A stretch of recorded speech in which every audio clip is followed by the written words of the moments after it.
warahmatullahi wabarakatuh. Balik lagi bareng Miss Ferni di pelajaran IPS. Pada video kali ini kita akan membahas tentang interaksi sosial.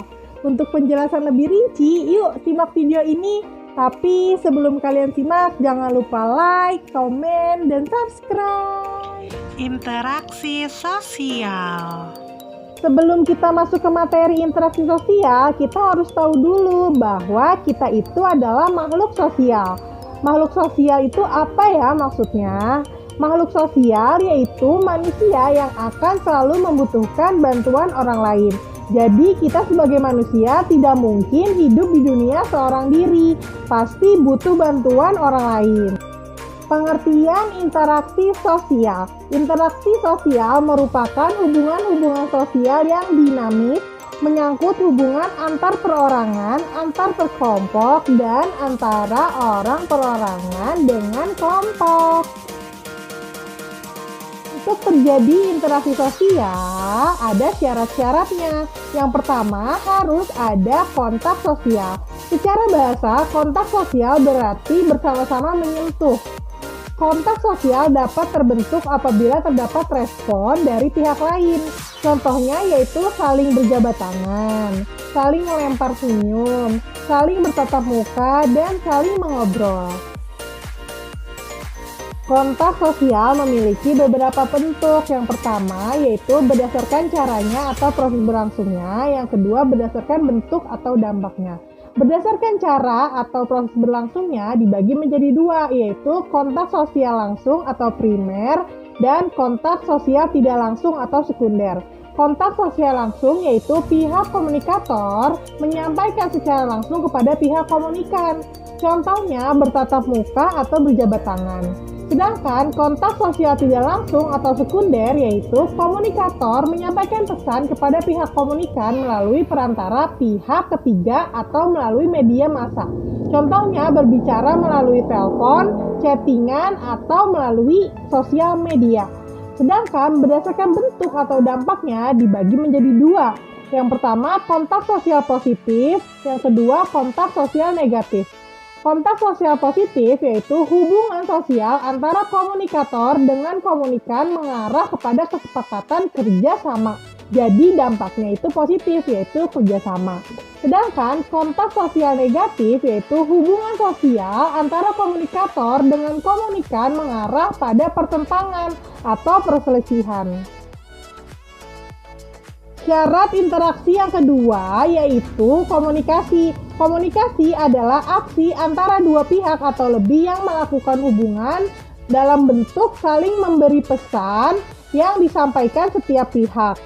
Nah, orang yang melakukan komunikasi disebut komunikator dan komunikan. Komunikator adalah orang yang menyampaikan pesan, sedangkan komunikan yaitu orang yang menerima pesan. Macam-macam komunikasi dibagi menjadi dua, yaitu komunikasi verbal dan komunikasi non-verbal. Komunikasi verbal merupakan bentuk komunikasi secara lisan maupun tertulis seperti berbicara atau surat menyurat. Sedangkan komunikasi non-verbal merupakan bentuk komunikasi dengan menggunakan simbol-simbol atau gestur tubuh, seperti menyapa teman dengan melambaikan tangan. Komunikasi memiliki 5 unsur. Yang pertama, sumber informasi. Yang kedua, pesan. Lalu ada saluran komunikasi, umpan balik, dan gangguan komunikasi. Ada 6 faktor pendorong interaksi sosial. Yang pertama yaitu imitasi. Imitasi adalah suatu proses belajar dengan cara meniru atau mengikuti perilaku orang lain. Contohnya yaitu seorang anak yang bercita-cita menjadi seorang dokter berpenampilan menggunakan pakaian dokter seolah dirinya berperan sebagai dokter. Atau juga seorang pria mengikuti gaya rambut model yang sekarang. Itu merupakan contoh dari imitasi. Sedangkan faktor pendorong yang kedua yaitu identifikasi. Identifikasi adalah suatu dorongan untuk menjadi identik atau sama dengan orang lain. Proses identifikasi memerlukan suatu figur yang ideal bagi pelakunya.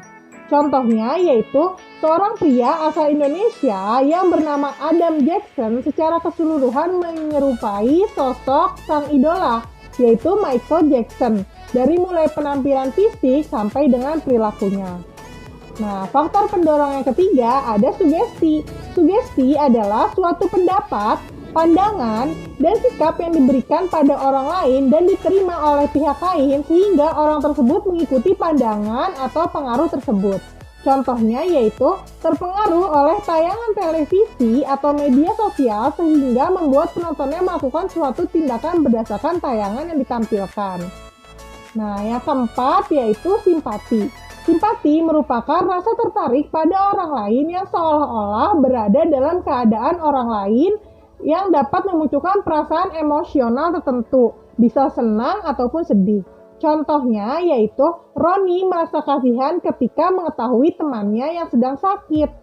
Nah, faktor pendorong yang kelima ada empati. Empati adalah kepedulian terhadap orang lain atau kelompok lain yang ditandai dengan tindakan nyata. Contohnya yaitu Aldi menolong temannya yang terjatuh dari sepeda motor hingga membawanya ke rumah sakit terdekat. Dan faktor pendorong yang terakhir yaitu motivasi. Motivasi adalah dorongan dari dalam diri seseorang yang bisa muncul dari diri sendiri maupun orang lain. Motivasi yang muncul dari dalam diri sendiri disebabkan karena faktor keinginan yang kuat terhadap suatu hal. Sedangkan motivasi yang datang dari orang lain disebabkan oleh pengaruh orang tersebut. Contohnya yaitu motivasi yang muncul dari diri sendiri adalah Arindi rajin belajar karena ia ingin lulus sekolah dengan nilai yang memuaskan. Sedangkan motivasi yang berasal dari orang lain, contohnya yaitu seorang pelatih memotivasi atlet didiknya rajin berlatih agar menjuarai perlombaan. Segitu aja penjelasan dari Miss mengenai interaksi sosial, syarat-syarat terjadinya interaksi sosial, dan faktor pendorong interaksi sosial. Mudah-mudahan penjelasan dari Miss mudah kalian pahami ya. Sekian video kali ini. Wassalamualaikum warahmatullahi wabarakatuh.